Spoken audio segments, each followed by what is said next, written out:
Hello, welcome, and very good evening to all here in FinTube. This is 22nd of मार्च. आज date है 22 मार्च. और देख लेते हैं कि मार्केट में हमारे क्या लेवल्स थे, किस तरह से मार्केट ने उन लेवल्स पे एक्ट किया या रिएक्ट किया और किस तरह से मूवमेंट दिया. तो अगर आप बैंक निफ्टी की बात करेंगे तो it was a day of consolidation. Market पूरी तरीके से कंसोलिडेशन फेज में गया. एक बहुत अच्छा मूव इसको नहीं कहा जाएगा. अगर आप मूव्स देखेंगे तो बैंक निफ्टी में 104 पॉइंट्स के आसपास और निफ्टी में लगभग 40-50 पॉइंट्स के आसपास पॉजिटिव में मार्केट ने क्लोजिंग दी है. और ये जो मूव हमें मिला है ये लगभग मिला है एक कंसोलिडेशन के जैसा मूव मिला है. और अगर आप देखेंगे रेजिस्टेंस जोन, मार्केट की resistance, let me readjust the chart first. अगर मार्केट की रेंज आप देखेंगे तो बहुत बड़ी रेंज नहीं थी. मार्केट ने हमने जो रेजिस्टेंस जोन क्रिएट कर रखी थी, इनिशियल रेजिस्टेंस जोन, मार्केट ने ओपनिंग गैप अप के साथ तो दी, लेकिन market could not hold on upper side. और फिर इसके बाद नीचे इसने लगभग इन्हीं लेवल्स के आसपास 39,900 या 39,850 अगर आप कहें, बहुत एक्सट्रीम लो अगर आप कहें तो 38,850 तक लो टच करके और इसी कंसोलिडेशन के आसपास में पूरा दिन गुजार दिया. राइट. तो अभी के लिए मार्केट के लिए ये एक बेस सपोर्ट जोन बन सकता है. इसको बेस सपोर्ट जोन मान सकते हैं, लेकिन this is not exactly the right support zone. Let's find out it on a higher time frame. Right. अभी आई थिंक आज फेडरल रिजर्व की मीटिंग होनी है और इसके अलावा कल फेडरल रिजर्व की प्रेस कॉन्फ्रेंस है. तो डिसाइड होगा, ये डिपेंड करेगा फेडरल रिजर्व के डिसीजन पे. काफ़ी हद तक इस डिसीजन पे भी डिपेंड करेगा कि वो इंटरेस्ट रेट कितना हाइक करना चाहते हैं. इसके अलावा एक और इम्पॉर्टेंट अपडेट हमारे पास जो ये है कि यूके की जो इन्फ्लेशन रेट है, यूके का इन्फ्लेशन रेट 10.4% है. 10.4% आया है जनवरी के कंपैरिजन में. जनवरी में था 10.1% और अभी जो आया है 10.4% आया है.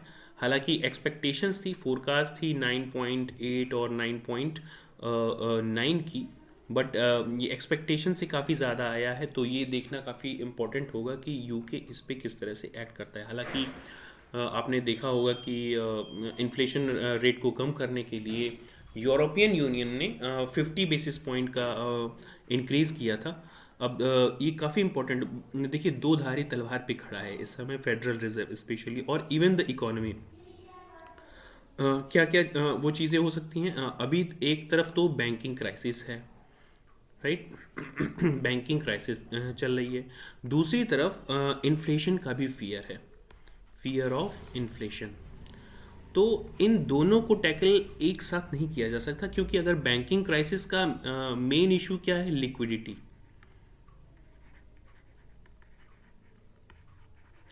राइट.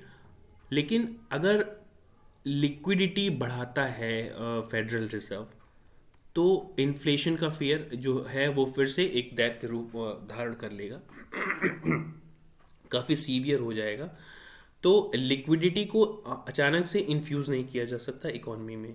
राइट. लेकिन अगर वो लिक्विडिटी सक करता है तो भी या फिर इंटरेस्ट रेट बढ़ाता है जिससे लिक्विडिटी सक होगी, लिक्विडिटी कम होगी, तो भी तो फिर ये बैंकिंग क्राइसिस और भी ज़्यादा सीवियर हो जाएगी. तो एक तरह से लिक्विडिटी क्रंच और लिक्विडिटी का इन्फ्लो जो है मार्केट में, स्पेशली यूएस मार्केट में, काफ़ी इम्पोर्टेंट होगा कि किस तरह से इस पे फेडरल रिजर्व डिसीजन लेता है. चलिए देख लेते हैं हमारे लेवल्स. अभी के लिए हमारे लेवल्स देख लेते हैं. अभी जो है बहुत ज़्यादा अग्रेसिव लॉन्ग से मैंने बचने के लिए पहले भी कहा था कि बहुत ज़्यादा अग्रेसिव लॉन्ग से आप बचिए, और it will be a kind of consolidation. Market काफ़ी दिनों तक गिरा है, और गिरने के बाद अभी कंसोलिडेशन पीरियड में जब तक नहीं जाता है, market can not go upside. और हमारा अपसाइड का लेवल तो ऑब्वियस है, विच इज़ 40,400 के आसपास हमारा जो मेक और ब्रेक लेवल है, उसको आप यहाँ पे मार्क कर सकते हैं. And you can also mark these levels. तो as of now this support and this support is still intact. we are not going to change this support range, और we can also consider it to be a support. अगर ये टूटता है down side में तो we can stay around this. हम यहाँ पे 39,600 के आसपास पहुँच सकते हैं.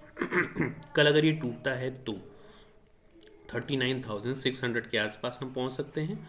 और आप if this support breaks 39,600, definitely we are going to see some more downside which comes around 39,200. Right. So these are special support zones. Upper side में देख लेते हैं मार्केट किस तरह से ट्रेड कर सकता है. अपर साइड में ये रेड ट्रेंड लाइन जो 40,130 है, मार्केट अगर इसको क्रॉस करता है किसी भी बुलिश हैमर कैंडल या फिर बुलिश इनगल्फिंग कैंडल के साथ 15 मिनट, तो हम इस ट्रेंड लाइन के आसपास हल्का सा रेजिस्टेंस ले सकते हैं. बट मेजर हमारा जो रेजिस्टेंस होगा 40,400 के आसपास ही होगा.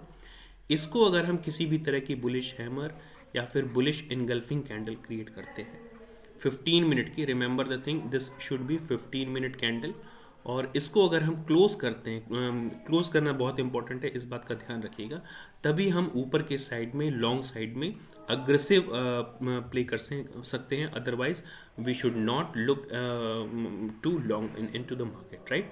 चलिए देख लेते हैं बैंक निफ्टी पे किस तरह से लेवल्स प्ले आउट हम कर सकते हैं. निफ्टी पे स्पेशली, सॉरी, निफ्टी में भी चीज़ें मोर और लेस सेम ही होंगी. हमारे लेवल्स आप यहाँ पे देख सकते हैं कि जो हमने लेवल्स क्रिएट कर रखे थे, market is still stuck between in these levels.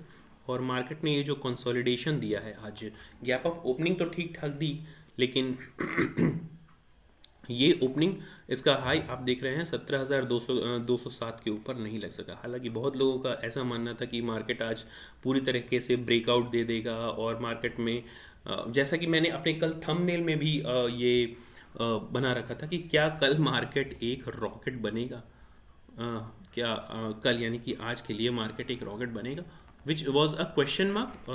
वहाँ पे एक बड़ा सा क्वेश्चन मार्क भी था, और डेफिनेटली मार्केट ने वैसी ही क्वेश्चन मार्क आज भी बना के रख दिया कि market whether it is consolidation period for down move और अप साइड. राइट. तो अप साइड में ये जो डिसीजन आएगा फेडरल रिजर्व का, ये काफ़ी इंपॉर्टेंट होगा, इस बात को ध्यान में रखिएगा मार्केट को मूव करने के लिए. हालांकि हमारे मार्केट के हिसाब से रात में 11:30 या 11:30-12 बजे के आसपास डिसीजन आएगा, तो देखना इंटरेस्टिंग होगा मार्केट उसको किस तरह से रिएक्ट करता है. यूएस मार्केट कभी कभी ऐसा भी होता है कि यूएस मार्केट उसको नेगेटिव रिएक्ट करता है, हम पॉजिटिव रिएक्ट करते हैं, या वो पॉजिटिव करता है नेगेटिव करते हैं, तो we sometimes we do not sync with that market. हमें मार्केट कंडीशन में इंट्राडे बेसिस पे ही इसका निर्धारण करना पड़ेगा. लेकिन इस बात में दो राहें नहीं कि world is suffering from this banking crisis. Right. तो ये इस बात से हम डिनाई नहीं कर सकते. अभी के लिए मार्केट में जो रेजिस्टेंस पॉइंट हैं, these are the same resist points. 17,230 से लेके 17,200 के आसपास एक ये सारे रेजिस्टेंस जोन की तरह काम करेंगे लेवल्स. अभी ये माइनर सा इसको सपोर्ट जोन आप कह सकते हैं, माइनर सा सपोर्ट जोन इसको आप कह सकते हैं. ये 17,050 के आसपास एक माइनर सपोर्ट जोन हम क्रिएट कर सकते हैं, लेकिन इसका मेजर जो सपोर्ट जोन होगा वो करीब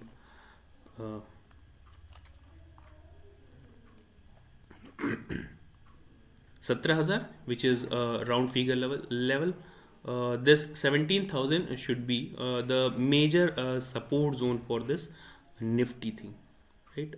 Let me draw this 17,000 line approximately here. Right.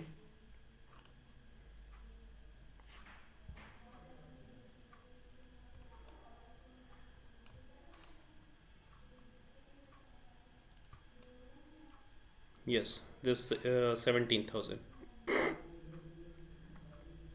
ये हमारा एक मेजर सपोर्ट जोन होगा. इसको अगर हम ब्रेक करते हैं तो 16,950 एक मेजर सपोर्ट जोन है. लेकिन अगर हम इसको भी ब्रेक करना शुरू करते हैं किसी भी बियरिश हैमर या फिर बियरिश इनगल्फिंग कैंडल पे, फिर हम यहाँ पे प्रॉब्लम देख सकते हैं. मार्केट में face severe problem around these levels, और फिर हमें 16,800 50 या 16,800 तक के लेवल भी मिल सकते हैं डाउन साइड में।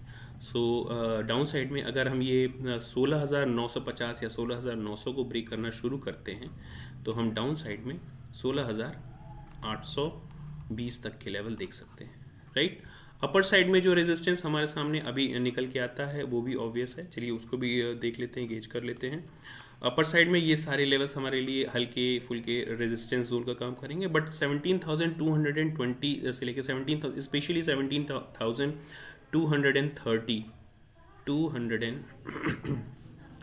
17,230 को क्रॉस करते हैं किसी भी रूप में हम बुलिश हैमर या बुलिश इनगल्फिंग कैंडल के साथ इंट्राडे बेसिस पे, रिमेंबर द थिंग, 15 मिनट की क्लोज अगर देते हैं तो इंट्राडे बेसिस पे थोड़े टाइम के लिए हम हल्की फुल्की लॉन्ग्स ले सकते हैं, बट अग्रेसिव लॉन्ग से बचना चाहिए। मैं यहाँ पे सजेस्ट नहीं करूँगा कि आप अग्रेसिव लॉन्ग जाइए मार्केट में। Even I am not suggesting you to make aggressive short, but at least long से बचिए।